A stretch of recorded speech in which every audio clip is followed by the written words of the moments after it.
everyone, and welcome to our I Pick My Butt video. The new Archero update is out, version 3.1.0, and we're going to check out the new event here. But first, we do have a couple of things that got added extra into here that we weren't expecting. First things first, though, this was newly added chapter 24 and 25. We did get the new event, new rune, which I had a hard time finding this. I actually didn't see it at all. And then we had fixed bugs and other optimizations. So as far as the runes, I went to the rune tab. I only have the first 3. There was not an additional 6th one, which I'm guessing maybe it's just a rune bonus that you're going to see inside there. But a couple of things, if we go to the main screen, we now have a visual graphic improvement, which is going to be this fun little beach theme play button here. But check it out on the right hand side. We now have a anniversary or activity event here. This can be a great way to get jewels just for doing our daily login, which is kind of a nice added feature. We're also going to get a bunch of jewels for doing your daily task, and then they added an extra recharge onto the actual game too. So if you're not familiar with the recharge, whenever you purchase something in the game, you're going to get some extra gems, keys, whatever garbage they give you. But now we have a second one with 5 question marks on there, and I'm not going to spend money on this account to figure out what it is. But overall, some cool stuff. Now chapters 24 and 25 did come in hero mode too, so that's an extra buff that we didn't actually expect, although it seems to be what they're doing now. As they say, they give us new chapters and then they throw in the hero ones on top of it. So let's take a look at the new Twist of Fate, which is going to be the actual event we have. That's going to be 5 energy, and it looks like we can only play it twice. So first time is going to be 5 energy. The second time is going to cost you 100 gems. And you can see here, we're going to be able to pick one of 3 champions or monsters to go through. And I gotta say, this was actually pretty easy to complete it.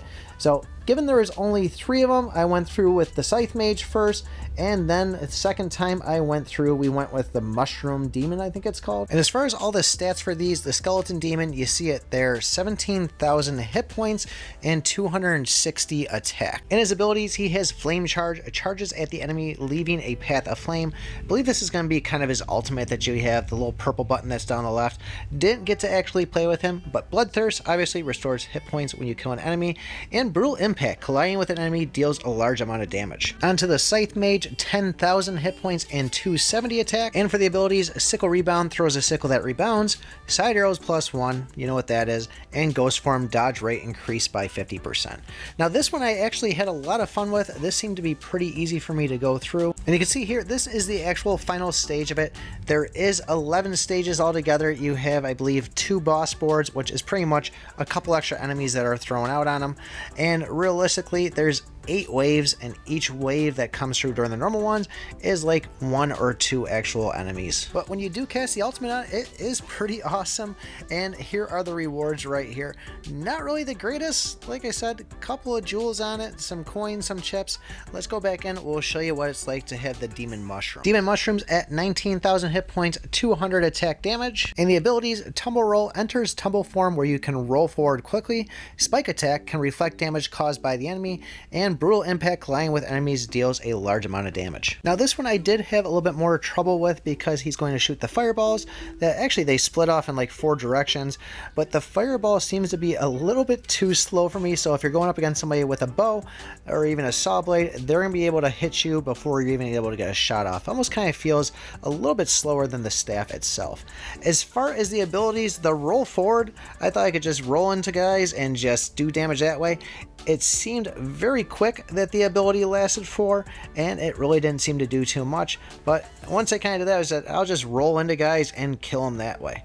But overall, this is kind of a fun experience to go through. Like I said, the rewards didn't really seem to be the greatest, but at 5 energy, you really can't go wrong.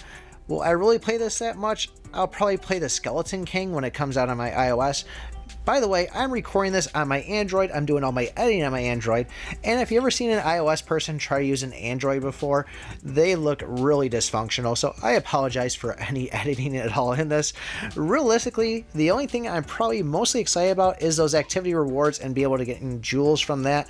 Other than that, I mean, we're looking at chapters. I haven't gotten it yet, and I couldn't find that rune system, so no idea what that's going to be about. But let me know what you guys think in the comments below. Don't forget, like, subscribe, and remember, I pick my butt.